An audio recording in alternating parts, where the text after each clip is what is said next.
नाज़रीन आदाब, पहले आपको रनडाउन बता देते हैं। और अब इमरान खान की ऑडियो जेल से बाहर आ गई। मामला क्या है, इस पे बात करेंगे। फर्रुख हबीब की अहलिया भी मैदान में, क्यों, ये भी बताएंगे। कराची और इस्लामाबाद के दरमियान बस सर्विस के ड्राइवर की मौत, चलती बस में मौत, क्या हुआ, अगली बात आपको बताएंगे। जजिस को गुस्से में नहीं आना चाहिए, ये तासुर क्यों कायम हुआ, इस पर भी बात करेंगे।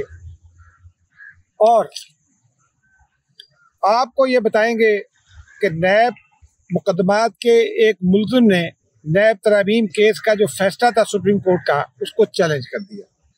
क्या कहा, ये भी बताएंगे। हुकूमत की जानिब से अभी अपील दायर नहीं हुई। और फिर आपको बताएंगे नवाज शरीफ के हवाले से जुड़ी एक बड़ी खबर। नवाज शरीफ नहीं तो कौन। नाज़रीन, अब पहले ड्राइवर की बात से शुरू कर लेते हैं, क्योंकि ज़िंदगी मौत अल्लाह के हाथ में है। और ये कहा जाता है, ये हमने बचपन से ये सुनी है कि मौत का एक दिन मुतय्यन है, यानी मुअय्यन है, और जिसकी मौत है उसी को आनी है। इसका सबूत अभी पिछले 24 घंटों में खबर सामने आई है, उसमें मिला है। इस्लामाबाद कराची के दरमियान, लाहौर कराची के दरमियान एक बड़ी बस सर्विस, एक बड़ी कंपनी की बस सर्विस चलती है। मोटरवे पर, कराची जाने वाली मोटरवे पर गालबन मुल्तान सखर के दरमियान सेक्शन में बस ड्राइवर का इंतकाल हो गया। बस चलाते चलाते उसे दिल का दौरा पड़ा। शब्बीर हुसैन ड्राइवर का नाम है। लेकिन मौजूदा ये हुआ कि ड्राइवर बस चलाते हुए फौत हो गया दिल के दौरे से। पहले उसको जब वो गिरा स्टीयरिंग की तरफ, तो बस की होस्टेस ने फौरी तौर पर आगे बढ़कर उसको संभालने की कोशिश की। उसके बाद एक दो लोग और साथ आए और उन्होंने चलती हुई बस को, जो तकरीबन 80-90 की स्पीड पर चल रही होती है, उस बस को संभाल लिया। बाकी तमाम सवारियां महफूज रही। हमने कहा ये सदमे वाली खबर है, अफसोसनाक खबर है, लेकिन इसका ये पहलू, एक अहम पहलू इसका ये है कि मौत जिसकी है उसी की आनी है, किसी दूसरे शख्स को गजन भी नहीं पहुंच सकता।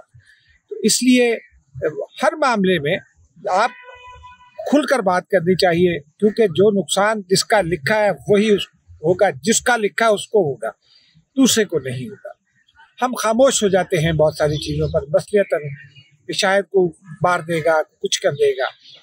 ये मिसाल बड़ी वाज़ेह है इस बात की कि कोई आपका दुश्मन कुछ भी चाहे, वो आपका कुछ नहीं बिगाड़ सकता। नाज़रीन, बात है इमरान खान साहब वाली खबर की जानिब। गुज़िश्ता रोज़ हमारे दोस्त हैं वक़ार सती, उन्होंने भी एक कमेंट किया। वो किसी और ने सोशल मीडिया पर, यानी ट्विटर पर, वो ऑडियो डाली हुई है। इमरान खान की आवाज़ में वीडियो ऑडियो है, और वो कह रहे हैं कि वो जेल में हैं। फिर वो जेल में वो पहले से ज़्यादा स्ट्रांग हुए हैं, शुरू में परेशान हुए थे। वो सारी गुफ्तगू जो इमरान खान के जो मैसेज में है, जो उनके वकला के ज़रिए बाहर आया, कौम के नाम पैगाम।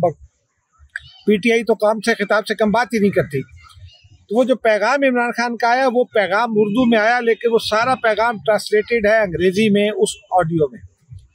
आवाज़ भी इमरान खान की लग रही है। लेकिन ज़रा मैंने गौर किया, पता चला, हमारे 2-4 दोस्त हैं, उनसे पता किया। एक दोस्त हैं सरदार तैयब, पीटीआई को बहुत अंदर से जानते हैं, उनसे भी बात की, तो पता ये चला कि ये इमरान खान की आवाज़ अपनी नहीं है। शक मुझे इस बात से गुजरा कि जिस स्पेस पर इमरान खान बोलते हैं, हर आदमी का एक अंदाज होता है बोलने का। इमरान खान जिस अंदाज में, जिस पेस पर बोलते हैं, ऑडियो का पेस उससे कहीं ज़्यादा था। बहुत फास्ट ट्रैक पर ऑडियो थी। वो ऐसे लग रहा था जैसे कि जल्दी जल्दी कुछ सबक सुनाना मकसूद है। तो पता ये चला कि वो, और कि जो ये पीटीआई की जो सोशल मीडिया पर हिकमत अमली है, उसका शाखसाना है। पीटीआई बड़ी स्ट्रांग है सोशल मीडिया पर। गैजेट्स के इस्तेमाल में उसका मुकाबला कोई नहीं, नई टेक्नोलॉजी के इस्तेमाल में उसका मुकाबला कोई नहीं। वो प्रीएम्प्ट करते हैं आने वाली मुश्किलात को, झूठ बेचते हैं, दूसरे का सच नहीं बेचता। ये उसकी महारत है। और इसीलिए फिर ये समझ में आई कि जो इमरान खान की ये जो ऑडियो है, ये उनकी आवाज़ निकाली लंदन में बैठे हुए पीटीआई के सोशल मीडिया अकाउंट के एक बड़े शख्स ने। उनका नाम लेना मुनासिब नहीं है, क्योंकि कानूनी मामलात में कानूनी पेचीदगियां पैदा हो जाती हैं, लेकिन वो ऑडियो असली नहीं है। ताहम मैंने सरकार से पता किया, वो जो मैसेज बाहर आया, जिस तरह का मैसेज बाहर आया, वो भी लिखा हुआ मैसेज था। इमरान खान को ये सहूलत किसने फराहम की? क्योंकि पीटीआई तो ये बोलती है कि इमरान खान पर बड़ा जुल्म हो रहा है। वो तो कहते हैं कि जी इमरान खान को तो बिस्तर भी दस्तयाब नहीं हो, तो फर्श पे सोते हैं, और फर्श पे सोने वाले शख्स को कागज कलम भी मिल जाए, या वो उसको इतना टाइम मिल जाए कि वो पूरा बयान रिकॉर्ड करा दे। क्योंकि जो मुलाकात के लिए जाने वाले लोग होते हैं वो उनको खाली हाथ जाना होता है, मोबाइल कलम सब कुछ बाहर जमा कराना होता है। तो फिर ये मैसेज भी कैसे आया, और वो मैसेज लिखा हुआ फिर ट्रांसलेट हुआ, और वो फिर उसके बाद उसकी ऑडियो आई।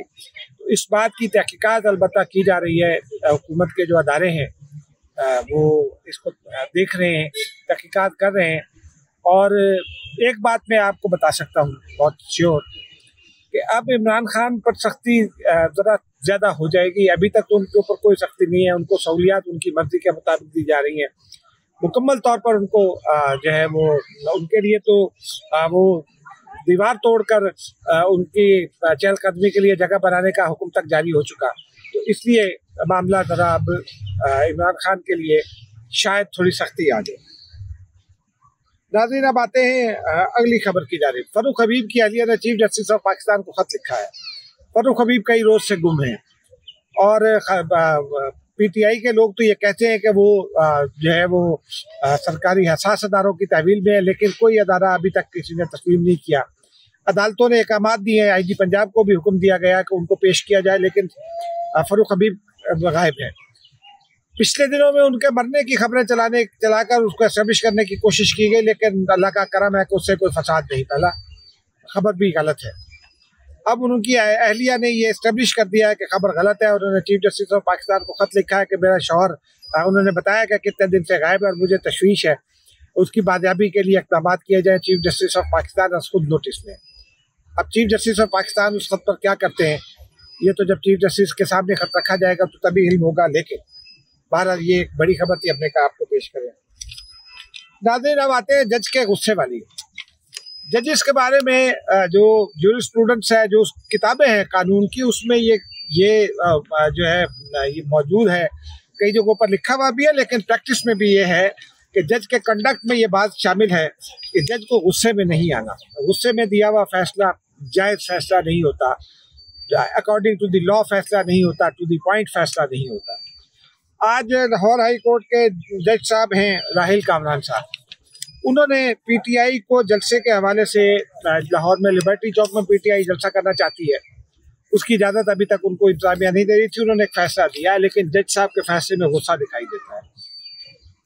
जज साहब कहते हैं कि पीटीआई को अगर उनकी मर्जी की जगह पर मर्जी के दिन पे 15 अक्टूबर को गालबन करना चाहती है पीटीआई, तो वो कहते हैं कि उनकी लिबर्टी चौक पर अगर पीटीआई को जलसा करने की इजाज़त नहीं दी तो शहर में कोई और जमात जलसा नहीं कर सकेगी। इशारा नून लीग के जलसे की जानिब है, जिसके लिए इंतजामिया मीनार पाकिस्तान पर पहले ही इजाज़त दे चुकी है। नवाज शरीफ साहब उसको एड्रेस करेंगे। नवाज शरीफ की बात आई है तो नाज़रीन, नवाज शरीफ के हवाले से एक खबर आपके साथ शेयर करते चले। इसमें मुसद्दका इत्तलात भी है और कुछ तासुर भी है। मुकला की एक बड़ी तादाद ऐसी है जो ये कह रही है कि जो सुप्रीम कोर्ट का प्रैक्टिस एंड प्रोसीजर एक्ट पर फैसला आया है, और जो रिव्यू ऑफ जजमेंट एक्ट्स के हवाले से जो पिछले चीफ जस्टिस साहब और उनके कोर्ट की ऑब्जर्वेशंस थी, उसके बाद ये मुश्किल हो गया है, नामुमकिन हो गया है कि मौसर पाबंदी कानून साजी की जाए। रिव्यू ऑफ जस्टिस के तहत सजा जो सुनाई गई है, लाइफ टाइम जो बैन है नाअहली, उसको 5 साल मुकर्रर कर दिया गया है। लेकिन नवाज शरीफ साहब को तो 5 साल पहले सजा सुनाई गई। वो सज़ा तो उस वक्त भी सुप्रीम कोर्ट ने ये तशरीह कर दी थी, फुल कोर्ट ने, कि ये सज़ा ताहयात नाअहली है। 62(1)F के तहत ये सज़ा है। जहांगीर तरीन और नवाज शरीफ साहब उसकी जद में आते हैं, इमरान खान उसकी जद में नहीं आए। लेकिन अब जो है वो इमरान खान को जो सज़ा दी गई है वो इस एक्ट के बाद दी गई है, इसलिए इमरान खान की नाली 5 साल की है। लेकिन वकला का ये ख्याल है कि नवाज शरीफ साहब को ये इन्वोक करना पड़ेगी।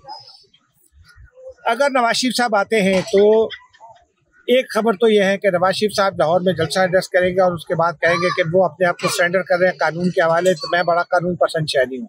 कानून पसंद शहरी थे तो 5 साल पहले आ जाते, दवा लेने के बाद वापस आ जाते। लेकिन हो सकता है उनको दवा चूंकि लेट मिली है तो हो सकता है दवा की वजह से ताखीर हुई हो। ये तो अल्लाह जाने, अदालत जाने और नवाज शरीफ साहब जाने।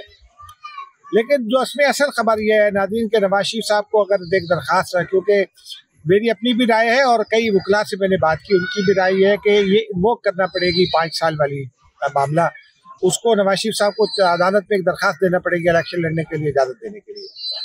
अगर खुदा न खास्ता नवाज शरीफ साहब को, खुदा न खास्ता इसलिए कह रहा हूँ कि नवाज शरीफ बड़े रहनुमा हैं, बड़े रहनुमा को जब इलेक्शन लड़ने की इजाज़त नहीं मिलती तो खराबियाँ पैदा होती हैं। अगर नवाज शरीफ को इजाज़त नहीं मिली तो फिर कौन होगा अगला वज़ीर-ए-आज़म, ये बड़ा अहम सवाल है। और मेरी नून लीग के हल्कों में कई लोगों से बात हुई, अहम लोगों से, उनका भी ये कहना है कि ये बात नून लीग के अंदर ज़ेर गौर है और फैसला ये है कि अगर नवाज शरीफ साहब को फौरी तौर पर इलेक्शन लड़ने की इजाज़त नहीं मिलती और कुछ वक्त निकल जाता है तो शहबाज शरीफ अगले वज़ीर-ए-आज़म होंगे। और नाज़रीन, शहबाज शरीफ के हवाले से ये भी कहा जाता है कि शहबाज शरीफ रावलपिंडी में भी बड़े पसंद किए जाते हैं, पीपल्स पार्टी के साथ भी उनके ताल्लुकात अच्छे हैं, वो भी उनको कबूल कर लेगी। बाकी देखते हैं, मुस्तकबिल में आने वाला वक्त ही ये तमाम जो गिरह हैं उनको खोलेगा। जब ये गिरह खुलेगी तो हक़ाइक़ भी सामने आ जाएंगे। लेकिन उस वक्त तक के लिए खबर यही है कि अगर नवाज शरीफ वज़ीर-ए-आज़म न बने तो फिर कुछ वक्त के लिए शहबाज शरीफ वज़ीर-ए-आज़म बनेंगे। नाज़रीन, मुझे इजाज़त दीजिए, खुदा हाफ़िज़।